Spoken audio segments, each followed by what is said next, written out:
Hello everyone and welcome to another video. आज की video में हम बात करेंगे होमोलॉगस और एनालॉगस ऑर्गन्स की। अब भाई देखो, अगर तुम लोग क्लास 12th में हो या फिर अपने यूनिवर्सिटी लेवल एग्जाम्स की तैयारी कर रहे हो जिसमें बीएससी या फिर थोड़ा बहुत साइंस रिलेटेड चीज है, तो वहां पर तुमसे जरूर इन चीजों के बारे में पूछा जाएगा। It's whether homologous analogous organs in the form of practical या फिर इन जनरल तुमसे थ्योरी में पूछ लिया जाएगा। और अगर इन दोनों चीजों में भी नहीं है तो तुम वैसे भी इन जनरल इन चीजों को जानोगे तो तुम्हारे लिए बहुत फायदे में रहेगा और ये काफी इंटरेस्टिंग भी है। तो हम शुरुआत करते हैं। तो आज की वीडियो में हम जो है तीन टॉपिक्स पे बात करेंगे।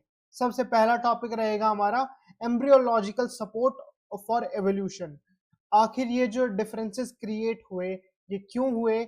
उसके बाद हमारा मेन टॉपिक रहेगा कंपैरेटिव एनाटॉमी और मॉर्फोलॉजी। ये जो दो स्ट्रक्चर्स हैं, होमोलोगस क्या होता है, एनालॉगस क्या होता है, अगर हम इनकी बाहरी संरचना की बात करें तो वो किस तरीके से डिफरेंट है, अंदरूनी संरचना की बात करें तो वो किस तरीके से डिफरेंट है। और फिर उसके बाद हम बात करेंगे डाइवर्जेंट और कन्वर्जेंट एवोल्यूशन की, जो इन्हीं का एक पार्ट है। तो बिना टाइम वेस्ट करे आगे बढ़ते हैं। तो भाई सबसे पहले अगर हम एम्ब्रियोलॉजिकल सपोर्ट की बात करें ना, तो सबसे पहले हमारे दिमाग में या फिर तुम्हारी एनसीईआरटी में अगर तुम क्लास में हो या फिर वैसे भी एक साइंटिस्ट का नाम आता है। एक्चुअली दो साइंटिस्ट का नाम आता है लेकिन हम एक से शुरुआत करते हैं। तो सबसे पहले ये साइंटिस्ट है, इनका नाम है अर्नेस्ट हैकल। मैं कंफर्मेशन के लिए यहाँ पे मैं एक और पेज डाल दूंगा, यहाँ पर तुम्हें देखने को मिल जाएगा कि इनका नाम अर्नेस्ट हैकल है। इन्होंने ये कहा था कि जो भी फिशेस, एम्फीबियंस, रेप्टाइल्स, बर्ड या मैमल्स, जितने भी वर्टिब्रेट होते हैं, उनके अंदर जो एम्ब्रियो की स्टेज होती है ना, उनका एम्ब्रियो लगभग सेम ही दिखता है और आगे जाने के बाद उनमें चीजें डिफर होने लग जाती हैं। इन्होंने तो चलो ये बात बोल दिया ना अपने एक्सपीरियंस से, जो भी चीज समझ समझ के, लेकिन हमें आगे बात पता चलती है कि एक दूसरे अर्नेस्ट आए जिनका नाम था कार्ल अर्नेस्ट वॉन बियर। इन्होंने, यानी ये जो मेरे साइड में है, इन्होंने ये चीज कही कि नहीं, ये बहुत ही गलत है। ये जो तुम कह रहे हो ना कि भाई सबके एम्ब्रियो सेम होते हैं और आगे जाके उनमें डिफरेंसेस आते हैं, इसका मतलब तो ये हुआ कि एक अगर बंदा है, अगर उसका एम्ब्रियो सेम है तो बाय मिस्टेक वो आगे जाके मछली बन जाएगा। ये तो बिल्कुल हैरी पॉटर वाली चीज हो जाएगी। लेकिन ऐसा कुछ भी नहीं होता। इन्होंने इस चीज को डिसप्रूव कर दिया। अब अगर तुम्हें मेरी पोजीशन से समझ नहीं आ रहा, तो ये जो एजेड सी फोटो है ये है स्टार्टिंग वाले साइंटिस्ट, और ये जो मेरे अपर में तुम्हें दिख रहे हैं ये हैं वो साइंटिस्ट जिन्होंने इस चीज को डिसप्रूव किया था। एक एनसीईआरटी की कटआउट भी मैंने लगा रखी है, अगर तुम देखना चाहो उस पे, उसमें साफ लिखा हुआ है कि इन्होंने कहा था कि development of certain characters during embryological state is common. Embryological state के अंदर या एम्ब्रियोनिक स्टेज के अंदर, सॉरी, जितने भी वर्टिब्रेट्स होते हैं वो बहुत ही कॉमन दिखते हैं, है ना, उनके अंदर कॉमन फीचर्स होते हैं। और आगे जाके जब वो अडल्ट बन जाते हैं तो भाई उनमें वो चीजें एब्सेंट हो जाती है। इन्होंने एग्जाम्पल भी दिया, जैसे एम्ब्रियो देख लो तुम किसी भी ह्यूमन ह्यूमन का, या फिर कोई भी ऐसी चीज का, या फिर कोई वेस्टिजियल ऑर्गन देख लो, तो आगे जाके वो कुछ और बन सकता था और कुछ और बन सकता था। मतलब बहुत ही ज्यादा इन्होंने कॉम्प्लेक्स करके बताया था सब कुछ। तो लोग क्या है, लोगों को कॉम्प्लेक्स चीजें समझ भी नहीं आती, तो ये खुद भी कंफ्यूज थे इस चीज को लेके, इन्होंने लोगों को भी कंफ्यूज कर दिया, जिसकी वजह से उस टाइम तो लोगों ने चलो हाँ ये कुछ बोल रहा है, ठीक ठाक ही लग रहा है, ये सब सोचा। लेकिन इसके बाद कार्ल अर्नेस्ट आए, इन्होंने ये चीज कही कि भाई ये चीज बहुत गलत है। एम्ब्रियोलॉजिकल स्टेज के अंदर या एम्ब्रियो के अंदर से कभी भी ट्रेड्स पास नहीं होते, अदर एनिमल्स में कभी भी आगे ट्रेड्स पास नहीं होते।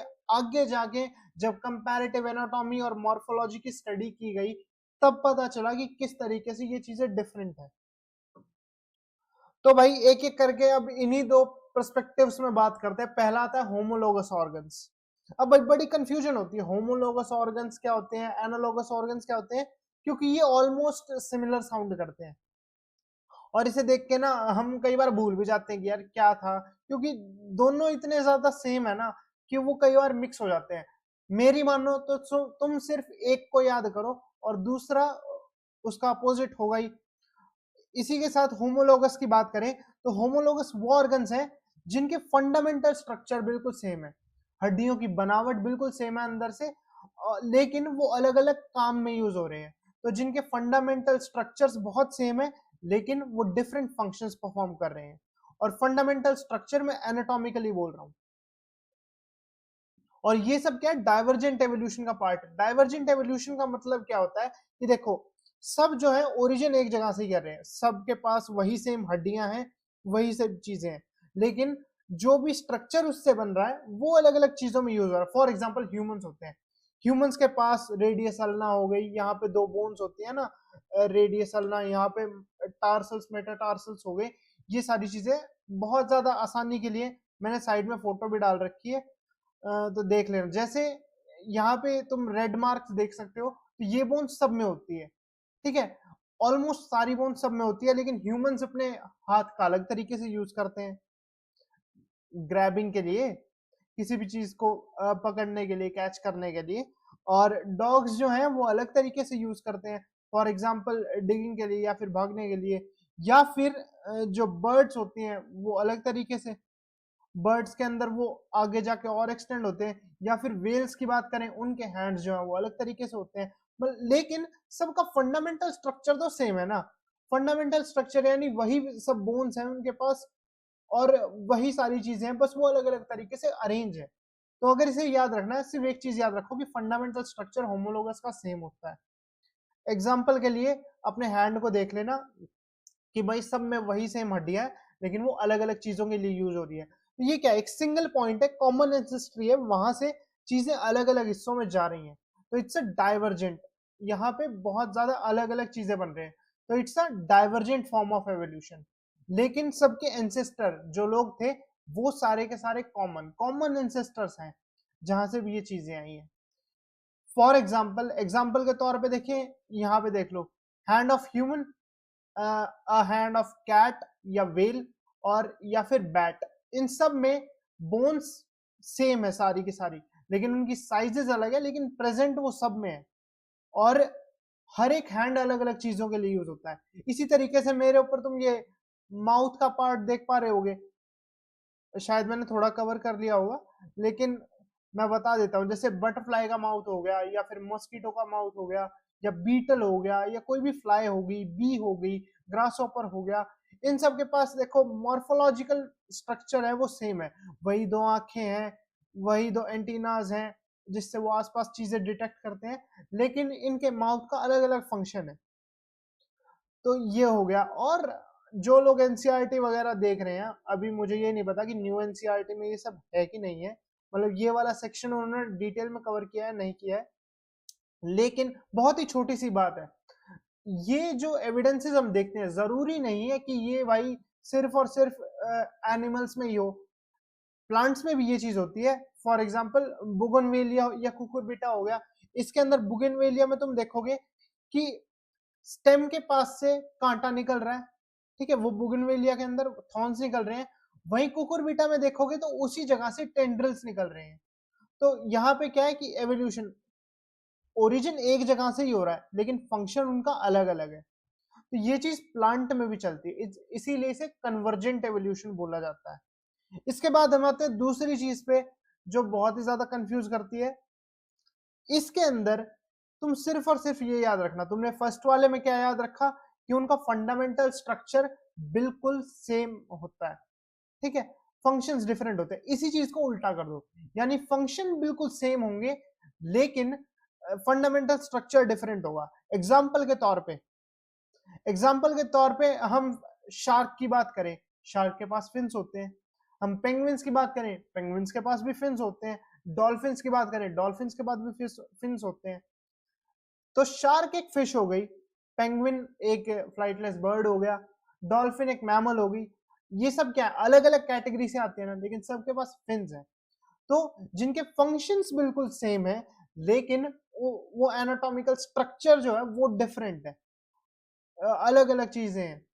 तो ये चीज ध्यान रखनी बहुत जरूरी है। बाकी मैं तुम्हें याद रखने के लिए सिमिलर थिंग बताऊं कि सिर्फ एक चीज याद रखो, similar structure, similar structure for homologous और उसी चीज को तुम आगे जाके एक्सटेंड कर सकते हो कि भाई होमोलॉगस में सिमिलर स्ट्रक्चर हो गया, उसमें फंक्शन डिफरेंट है, लेकिन एनालॉगस में इसी का उल्टा फंक्शन से फंक्शन जो है वो सारे के सारे सेम है लेकिन ओरिजिन डिफरेंट है।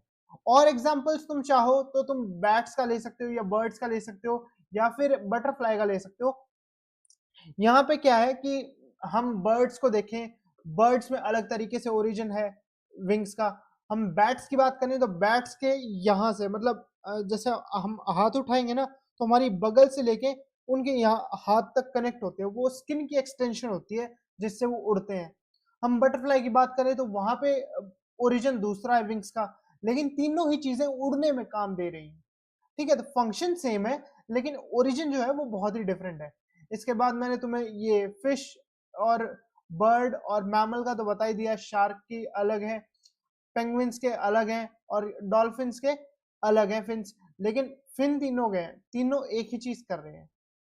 ठीक है, हम जो है उनका ओरिजिन डिफरेंट हो सकता है। इसके अलावा हम ऑक्टोपस की बात करें या हमारे आई की बात करें, देखो ऑक्टोपस की भी आंख है, वो भी देखने के लिए यूज करता है कुछ ना कुछ। हमारी जो आंख है हम भी विजुअल के लिए ही यूज करते हैं, लेकिन दोनों का ओरिजिन बहुत डिफरेंट है। इसी तरीके से हम हनी बीज की बात करें या स्कॉर्पियन की बात करें तो दोनों के पास डंक है, लेकिन दोनों के डंक का ओरिजिन डिफरेंट है। दोनों का फंक्शन एक ही है प्रोटेक्शन के लिए, लेकिन दोनों का ओरिजिन बहुत ही डिफरेंट है। एक इंटरेस्टिंग बात बताऊं, जब भी बी किसी को डंक मारती है तो वो डंक इतना ज्यादा धस जाता है, मतलब ये मैंने कभी रिसेंटली ही देखा था, बहुत टाइम पहले देखा था, रिसेंटली तो क्या है मतलब याद मुझे अभी एकदम ही आया जब मैं तुम्हें पढ़ा रहा हूँ कि जब भी बी जो है वो डंक मारती है तो वो इतनी ज्यादा अंदर तक उस डंक को डाल देती है कि लिटरली उसे वहां से उड़ के जाने के लिए अपना डंक और अपना आधा हिस्सा वहीं पे सेक्रीफाइस करना पड़ता है। तो ये बहुत ही इंटरेस्टिंग चीज है कि बी जो है एक सुसाइडल तरीके से करती है सारी चीजें। बाकी ये सब ये बात कर रहे हैं कि भाई प्रोटेक्शन के लिए यूज होता है ये सब कुछ। ठीक है, तुम चाहे बिच्छू को ले लो या फिर हनी बी को ले लो, ये इनके पास डंक है लेकिन इनका ओरिजिन बहुत अलग अलग है। इसीलिए हमारे पास दो चीजें आती है, डाइवर्जेंट एवोल्यूशन, डाइवर्जेंट यानी सिमिलर चीजें हैं लेकिन फंक्शन अलग अलग है। तुम हॉर्स के हाथ को ले लो या फिर हमारे हाथ को ले लो और भी चीजें ले लो, तो वो क्या डाइवर्जेंट है, वहां से एक पॉइंट से चीजें जो है निकल रही है, कॉमन एंसेस्ट्री है पर जो भी चीजें बन रही है वो अलग अलग चीजों में यूज हो रही है। तो यहाँ पे क्या है, चीजें डाइवर्ज हो रही हैं तो इट्स अ डाइवर्जेंट एवोल्यूशन। वहीं पर एनालॉगस के अंदर बहुत सारी चीजें हैं।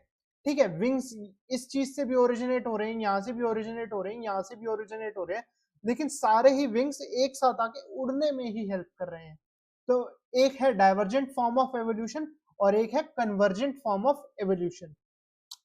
इसी के साथ एनसीईआरटी में भी तुम्हें बहुत सारे एग्जांपल्स मिल जाएंगे, इनफैक्ट अभी शायद कट गया हुआ, लेकिन कोई यूनिवर्सिटी लेवल पे है ना भाई, तो तुम्हें ये बहुत ज्यादा हेल्प करने वाले हैं। अगर तुम जेनेटिक्स एंड एवोल्यूशनरी चीजों में जाओगे या फिर उन चीजों की स्टडी तुम करोगे तो वहां पर ये चीजें पूछ लिए जाएंगे, ये बिल्कुल बेसिक लेवल की चीज है।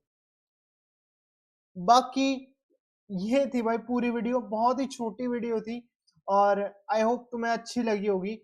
बाकी मैंने पूरा कोशिश किया है कि मैं ये कंफ्यूजिंग सी जो चीज है ना इसे जितना आसान हो सके उतना आसान करके तुम्हें बताऊं। बाकी तुम बता सकते हो तुम्हें और किस टॉपिक पे वीडियो चाहिए।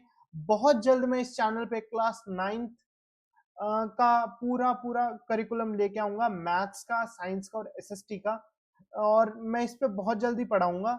इनफैक्ट अभी मैंने कुछ चीज मंगाई है जिससे मैं ये क्लासेस जो हैं एक वन ऑन वन ज्यादा कर सकूं और ज्यादा अच्छा लगे। हम इस कंप्यूटराइज पढ़ाने के अलावा मैं लिखूं और तुम्हें वो चीज तभी के तभी वीडियो के अंदर दिखे, वो ज्यादा अच्छा रहेगा। तो उसके लिए मैं प्रिपेयर कर रहा हूँ, बाकी बहुत जल्द आ जाएगा वो। एंड ये थी भाई छोटी सी वीडियो, अगर तुम्हें अच्छी लगी हो तो प्लीज एक लाइक या फिर एक कमेंट छोड़ देना कि क्या कुछ अच्छा किया जा सकता है, क्या कुछ ठीक नहीं है जो मैं इम्प्रूव कर सकूं। तो अगर तुम बताओगे तो बहुत हेल्प हो जाएगी। बाकी thank you so much and जय हिंद।